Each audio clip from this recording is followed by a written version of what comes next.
الله أكبر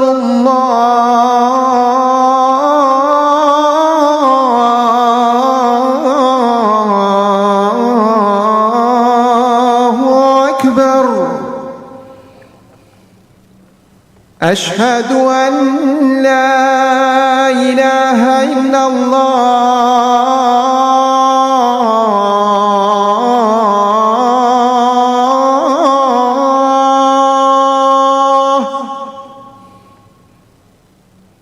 أشهد أن لا إله إلا الله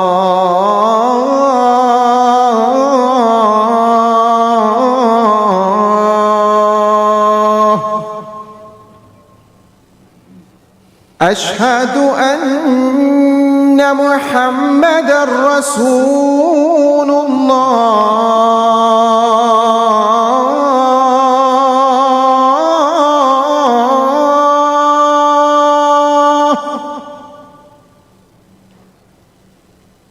أشهد أن محمدًا رسول الله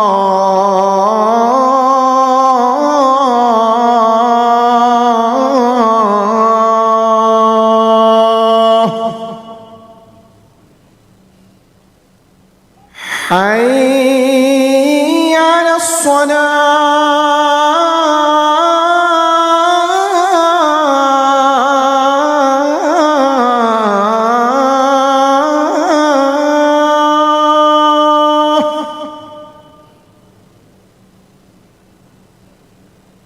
حي على الصلاة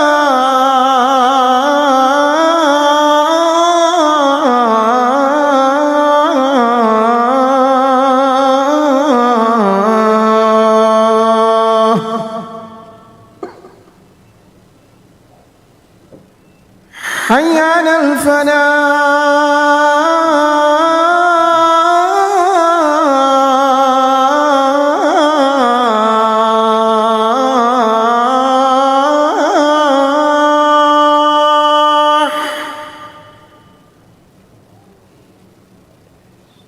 حي على الفلاح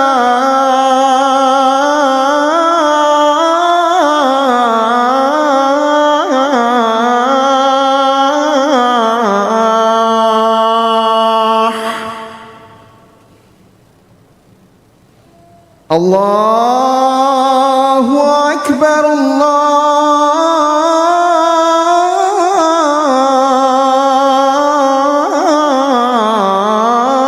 الله أكبر لا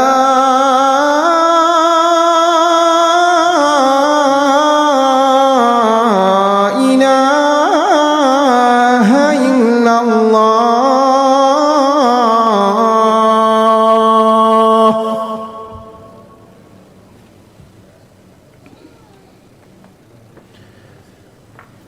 الحمد لله رب العالمين. الحمد لله ذي الملك والملكوت ذي العزة والجبروت. الحمد لله حي قيوم لا ينام، عزيز لا يضام، قهار لا يرام. وأشهد أن لا إله إلا الله وحده لا شريك له، وأشهد أن محمدًا عبده ورسوله. اللهم صل وسلم وبارك على سيدنا محمد وعلى آله وصحبه وسلم تسليما. يقول الباري سبحانه وتعالى بعد أعوذ بالله من الشيطان الرجيم: يا أيها الذين آمنوا اتقوا الله حق تقاته ولا تموتن إلا وأنتم مسلمون. O you who believe, fear Allah as He should be feared, and they not except on the state of Islam. For may Allah subhanahu wa ta'ala, the most merciful, bestow upon us the gift to die on the state of Islam. Allahumma ameen ya Rabbil Alameen. Amma ba'd, Allah subhanahu wa ta'ala describing the state of human being as a state that they have earned it with their own deeds and they have earned it with their own hands. إن الله لا يغير ما بقوم حتى يغيروا ما بأنفسهم. Allah will not change the condition of people till they change the condition of themselves. And this ayah in Surah Al-Ra'd. And the second ayah, we had the same instruction and meaning. قال Allah subhanahu wa ta'ala that He will not change the gift that He bid or favor that He had bestowed upon people unless they change the condition of themselves. وَمَا كَانَ اللَّهُ مُغَيِّرًا نِعْمَةً أَنْعَمَهَا عَلَى قَوْمٍ حَتَّى يُغَيِّرُوا مَا بِأَنفُسِهِمْ. One of the meaning of this ayat that the believer has to adhere to is the fact that the state that you are in is a state that you have earned with your own deeds, with your own choice. Therefore, whatever level you get to, this is your own work, this is your own deeds, this is your own production, as they say. If someone is on the path of the misguidance, therefore he is on this worst state. Why? Because the state that he's in or she's in is a state who paving for them the road for misery and for the utter loss. But if someone on the path of the guidance, he is on the best state, and is actually this state will be paving for them the path to success. And for the reason, someone saying, whatever state are you talking about? He said, yes. So if you see the state of an ungrateful, despite the fact that his appearance is great, then know that it's bad for them. And your state, if it is go through hardship, despite what you see, the appearance is a hardship, you have to have the certitude that you are on the best state ever. Why? Because Allah subhanahu wa ta'ala said, إِنَّ هَذَا الْقُرْآنَ يَهْدِي لِلَّتِي هِيَ أَقْوَمُ. This Quran guides to the most upright state. Now, the believer has to have the certainty that whatever state they are in is the best state ever. To the point that if Allah subhanahu wa ta'ala will allow for you to see your future, to see the unseen, and after examining every other possibilities or options, you will be choosing the state that you are in. Why? Because you are on the path of the guidance of the Quran, not the path of following your own whims, which does not have any foundation. The foundation of the guidance of the Quran is Allah subhanahu wa ta'ala. Is the Quran, are the words of Allah subhanahu wa ta'ala. For this reason, the one who will not be adhering to this state as being the best of the state ever, they will be truly confronting a lot of challenges in their life. Now, it does not mean that someone will adhere to a statu quo, but the state that you are in, it is coupled with the most important gift that Allah subhanahu wa ta'ala bestow upon us, which is the uprightness, which is the piety. Therefore, regardless whatever you're going through, because if you're going through hardship, then that istiqamah, that uprightness is going to guide you to have patience. If you are going through a state of ease, then the istiqamah is going to guide you to be a state of gratefulness. So you see, regardless of the state that you are in, which is actually reflect the state of your test in this life. Because the life that we live is a life of tribulation, it's a life of trials. So it's not that someone regard the state that they are in, but the regard to embrace it, to accept it, to adhere to it, and to manipulate it, or to treat it and deal with it with the istiqamah that Allah bestow upon you. For this reason, the Prophet ﷺ in the hadith, he said, all the matter of the believer is amazing. أمر المؤمن كله خير. وإن ذلك لا يكون إلا للمؤمن. And such a thing only for the believer. Whenever he's afflicted with the trial, hardship, he's proof patience, and it's good for him.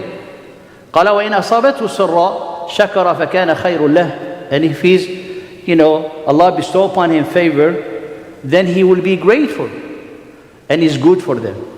So in both states, the matter of the believer is amazing and outstanding.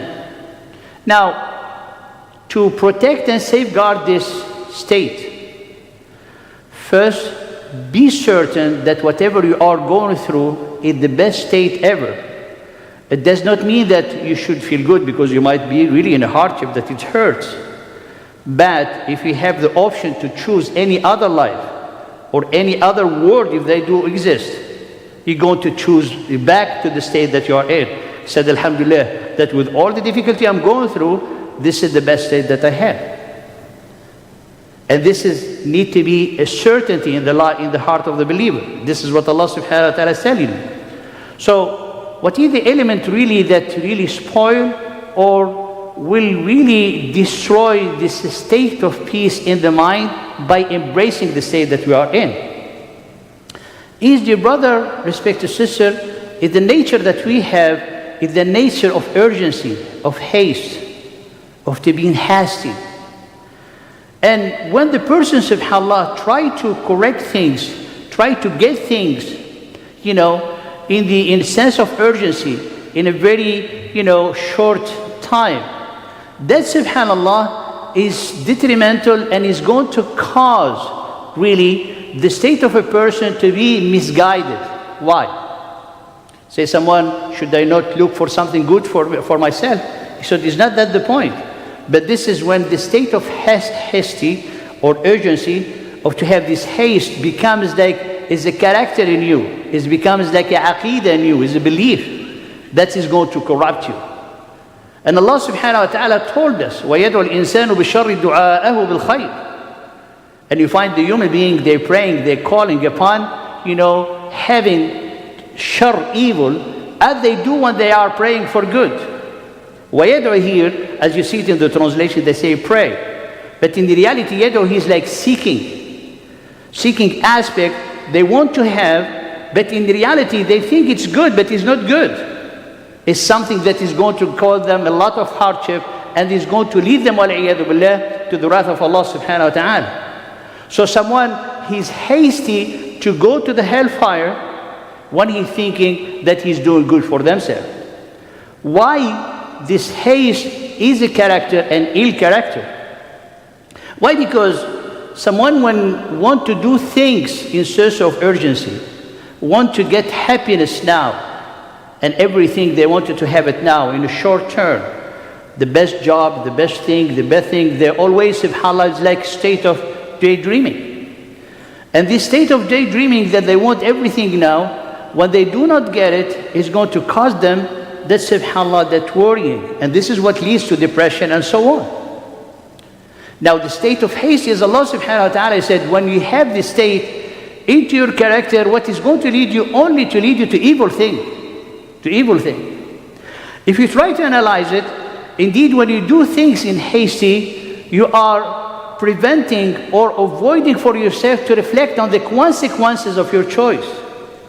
Therefore, you are causing a blindness into your insight, and in the same time, you are allowing the shaitan to have a power over you, and then to have, work his cunning against you.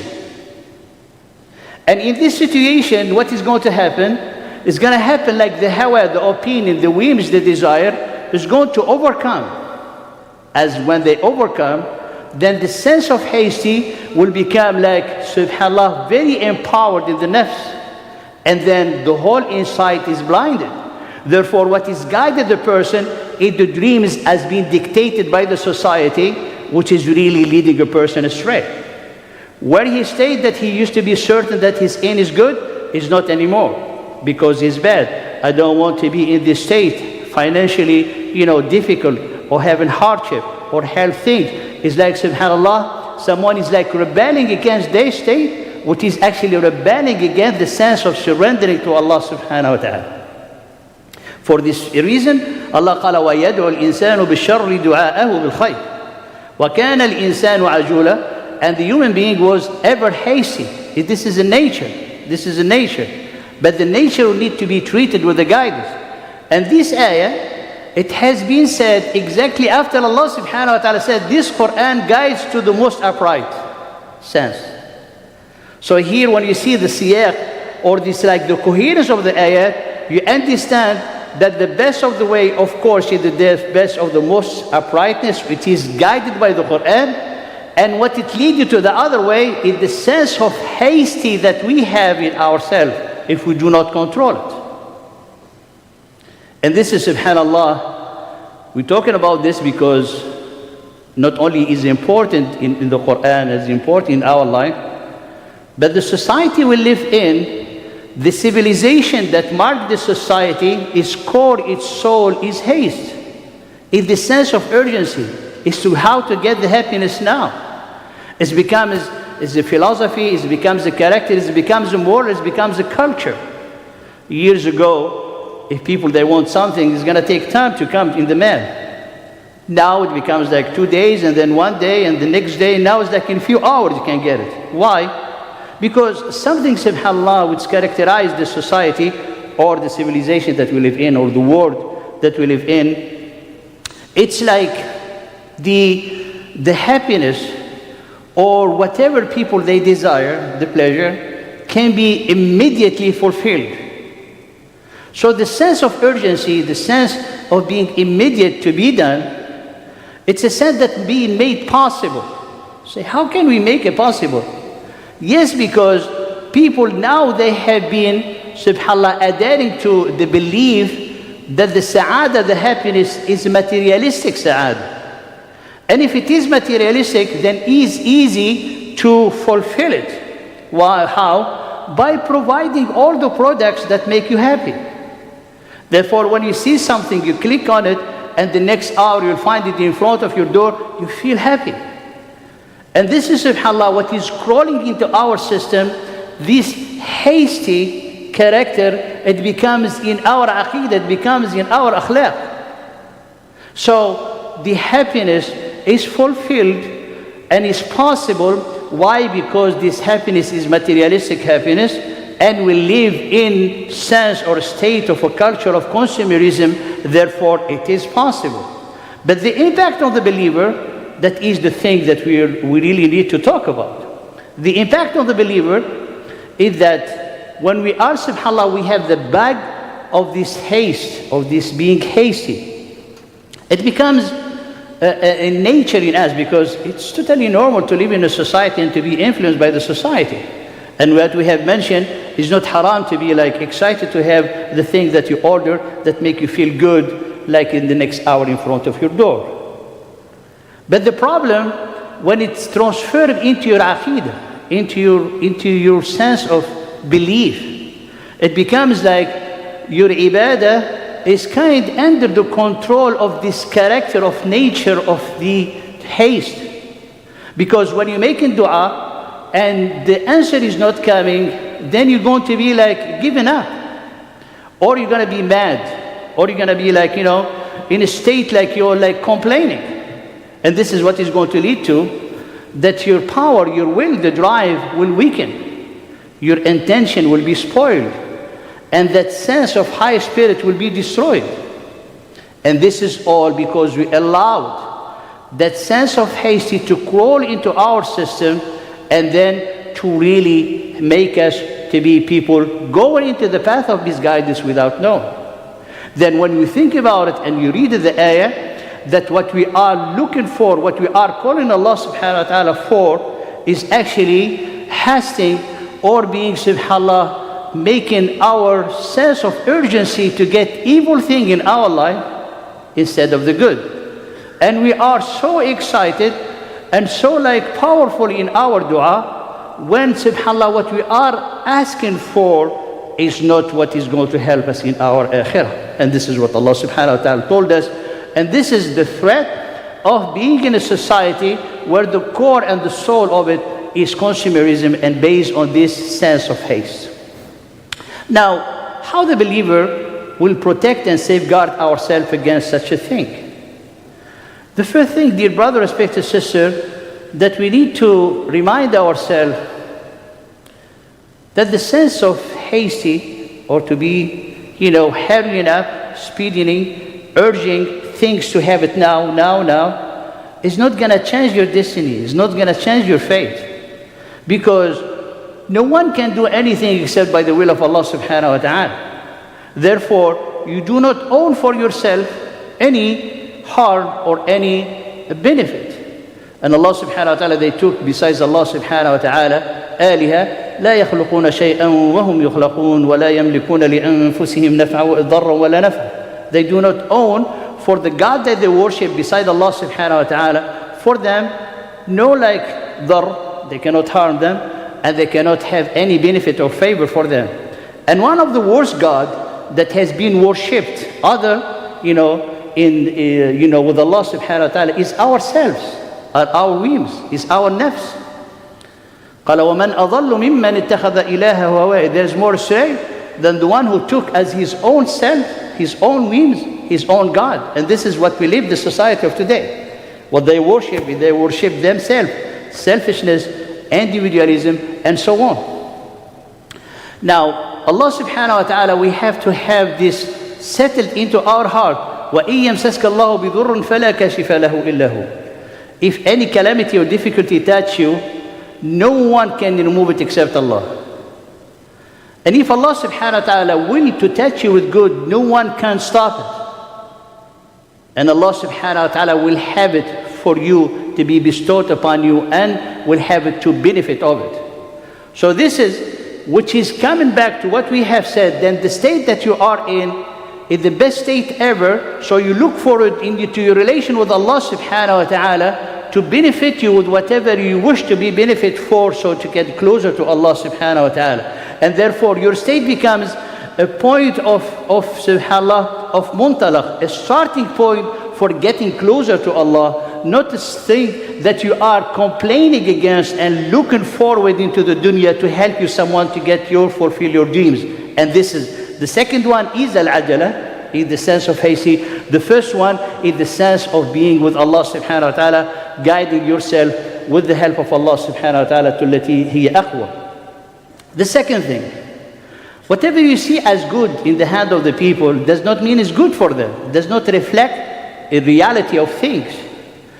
And Allah subhanahu wa ta'ala told us in the Quran that the ungrateful, they have a lot of things. They have abundance of good.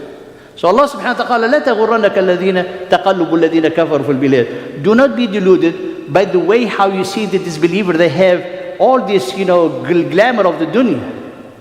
It's an entertainment for them, enjoyment, fleeting enjoyment. And then they're going to return وَالْعِيَاذُ بِاللَّهِ to hellfire, which you'll be saved from it.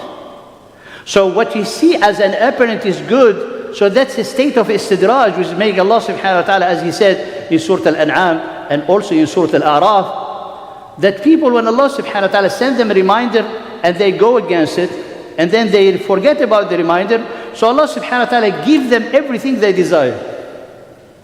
قَالَ فَتَحْنَا عَلَيْهِمْ أَبْوَابَ كُلِّ شَيْءٍ. We open for them the gates of everything they ask. Someone has a list of 1,000 lines, he will get everything in that list. But the problem is, when they come to this state, is Allah subhanahu wa ta'ala sealed in their hearts so they will not be ungrateful, and then punishment come to take them and see them all of a sudden. فَإِذَا هُمْ مُبْلِسُونَ. They are subhanallah filled with despair. So what you see in the hand of the people as glamour, as Allah subhanahu wa ta'ala said to His Prophet, He said, do not be longing for those who have glamour of the dunya. Indeed, this is a trial for them, but the rizq of Allah subhanahu wa ta'ala, the provision of your Lord, is far better than of what they accumulating. قال ولا تمدن عينيك إلى ما متعنا به أزواجا منهم زهرة الحياة الدنيا لنفتنهم فيه ورزق ربك خير وأبقى. The third thing, it is whatever you see as a state of hardship in the believer, you have to be certain that it's good for you and is good for them.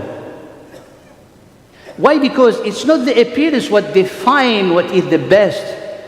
It is your relation with Allah what defines what is the best. The path that you are in. And this is, subhanAllah, the great lesson that we get from our people of Gaza. And may Allah subhanahu wa ta'ala bestow upon them the favor of the triumph and the nasr. And may Allah subhanahu wa ta'ala give them the sakina in their heart and pour on them patience and deliver them from all what they are going through. Our people in Gaza, they are teaching us the practical sabr. It's not the theoretical sabr, the true patience. After 9 months, when you reflect on it, as someone said, it's like it may passes for them 9 years of being in this dire situation. So here Allah is teaching us, is a lesson for us. To see your endurance, your perseverance, your patience is not for 1 day or 2 days. And you who are not being afflicted, and they have been afflicted, how much dua are you making for them? That's the sabr, that's the reflection of your state. Then, if you have been stopped from after the first month or the second month, making dua and being concerned about them, which is mean that you are being bagged by the state of hasty, by this character, by this ill character that is spoiling all your aqidah from inside. Then you are adhering to the creed of this society and adhering to the path of the shaitan, as Allah subhanahu wa ta'ala said. And then what you are praying for yourself, what you are calling for yourself, is actually the opposite of what you think you are doing. فلذلك الله سبحانه وتعالى قال حتى إذا استيأس الرسل, when the messenger, they came to the point, they surrendered. They said there is no way that these people, they're going to accept the faith. And Allah subhanahu wa ta'ala, and they're going to be overcome. So Allah subhanahu wa ta'ala sent His nasr then. Therefore, triumph and help is not in the hand of the people. They would have done it, but in the hand of Allah subhanahu wa ta'ala. So if it's in the hand of Allah, then it's going to come without doubt for our people of Gaza. And the waiting of the triumph, the waiting of the help is the greatest of the worship. So you see, when you go through a hardship, then adhere to it, embrace it as a good thing and be certain. Because Allah subhanahu wa ta'ala, then He's going to give you the power of perseverance. He's going to give you the tranquility into your heart, and He's going to give you that willpower and the drive to help you always have the smile in your face. By avoiding the ill character that we have mentioned. The fourth thing is to really seek to have the akhlaq, the character of forbearance, of deliberation, of patience. The Prophet ﷺ said to Al-Ashaj ibn Qais, you have two qualities that Allah and His Messenger loves. He said, Al-Hilm wal-Anat, forbearance and patience or deliberation. You take your time. You take your time to reflect on the consequences. And that's what is going to help you. That's what is going to eliminate your basir. And to seek this guidance, you seek it in the Quran. When you receive a news, what you're going to do? You don't react. You don't hate. You don't swear. Allah subhanahu wa ta'ala said, إِذَا جَاءَكُمْ فَاسِقٌ بِنَبَأٍ فَتَبَيَّنُوا. When you have a news, someone brings you the news, you have to verify it. That's the khuluq of al-anat. Because the Prophet ﷺ, he said, "At-ta'anni min Allah." This, the deliberation, this patience is from Allah. Hasty is from the shaitan. He's pushing you to push you into the sin. When you come to the prayer, the Prophet ﷺ told us to have that ta'anni, to have that time, to have that reflection. He said, when you hear the caller calling for the prayer, do not be hasty to the prayer. Take your time. Have the tranquility on you. And whatever you're going to have, to reach with the Imam, you pray. And whatever you have missed, you can do it after. Even in the knowledge, take your time. Allah subhanahu wa ta'ala said to His Prophet, لا تحرك به لسانك. Don't try to memorize it while it is being revealed to you. Take your time. So this time of deliberation, this time, subhanAllah, the akhlaq, it helps us to counter back the influence of the society and the influence that we have, around us, to be hasty in every aspect. It's so good to be hasty in things, hasty in, doing good. The Prophet ﷺ, he said, to be hasty in, for example, the sense of urgency to bury someone, to pay your debts. All of that, hasty is good in it. But as a character, as a aqidah, is as Allah subhanahu wa ta'ala told us. And we finish this part with Yusuf alayhi salam. He was longing to come out from the prison. He's out of hasty. And Allah subhanahu wa ta'ala, the gift that He had bestowed upon Yusuf to keep him in a prison more years. Why? Because Allah wanted to give him that full formation, full structure in his akhlaq, moral, in his spirit, in his ways, subhanAllah, of dealing. And among this is to develop in him this sense of anat, which is against the sense of hasty. So there is a big difference after years when the same messenger came from the king. When the messenger came from the king, he told him, go back to your Lord. And years before, he said to the one that he was freed, he said, remember me, mention my name to your Lord. So the first one, it was the aspect of the hasty that was driving Yusuf alayhi salam. If Allah had it to be, then Yusuf alayhi salam, he will be in trouble afterward, because there's people that are going to talk about his honor. But after years, when he has developed that whole spirituality, whole great moral, with Allah subhanahu wa ta'ala guidance and teaching, when he had the invitation, he said no.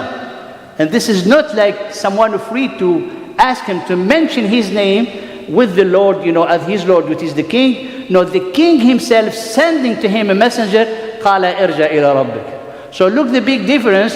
اذكرني عند ربك, that's the sense of hasty. And the other one, قَالَ إِرْجَعْ إِلَى رَبِّكَ. The other mentioned my name to your Lord. And the other one, he said, go back to your Lord. And this is the difference between the two aspects. And the second aspect, how it has a benefit on Yusuf to become Al-Aziz and to become the one that is empowered on the earth, as Allah subhanahu wa ta'ala promised. أقول قولي هذا واستغفر الله لي ولكم فاستغفروه الغفور الرحيم.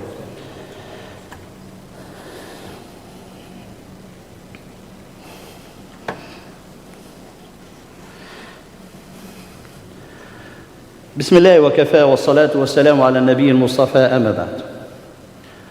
Allah subhanahu wa ta'ala created human being in أحسن تقويم.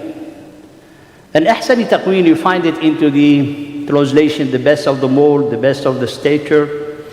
But really أحسن تقويم is the fitrah. It is inner nature, the inner disposition. It's the mind that Allah subhanahu wa ta'ala gave us, is all this ability of perception, which is cannot only stand and be preserved only with the iman. And subhanAllah, someone will have himself or herself to go to the low of the lowest if they spoil this quality of the iman by such ill character that they hasten. And we are, alhamdulillah, in the beginning of the year of Al-Hijr. As a reminder, reminding ourselves and remembering ourselves of this occasion in this new year of Hijrah, it's the new year that helped the believer to come out from the darkness to the light and from the weakness to the empowerment and to have their own state. It is also for the believer to remind ourselves that you have always to be in a state of migration, in a state of hijrah. And the best you can do for yourself is really to look at whatever state you are in, to embrace it and to acknowledge, to help yourself, to convince yourself this is the best state that you are in. It's not statical, but is a starting point to look forward with Allah subhanahu wa ta'ala, not to have that sense of hasty, which is going to lead you to the evil and to the, wal-iyadu billah, the blindness of your perception, of your insight. But may Allah subhanahu wa ta'ala help us to be guided and illuminate our insight and help us to avoid the sense of hasty, to be from those who have the quality of al-hilm wal-anat, and to be guided to the way of Allah and closer and nearer to Him subhanahu wa ta'ala. اللهم اغفر لنا ذنوبنا أجمعين وتب علينا إنك أنت التواب الرحيم. اللهم نور قلوبنا بالإيمان واجعلنا من عبادك الصابرين. اللهم ارزقنا الحلم والأناة يا رب العالمين. اللهم يا كريم ويا رحمن ويا قوي يا عزيز احفظ إخواننا في غزة. اللهم ارحمهم برحمتك. اللهم أنزل عليهم سكينتك. اللهم أنزل عليهم سكينتك. اللهم آمن روعاتهم. اللهم استر عوراتهم. اللهم سد جوعتهم. اللهم دمر أعداءهم يا رب العالمين. إنك على كل شيء قدير وبالإجابة جدير. نعم المولى ونعم النصير. وآخر دعوانا أن الحمد لله رب العالمين وأقم الصلاة يرحمكم الله.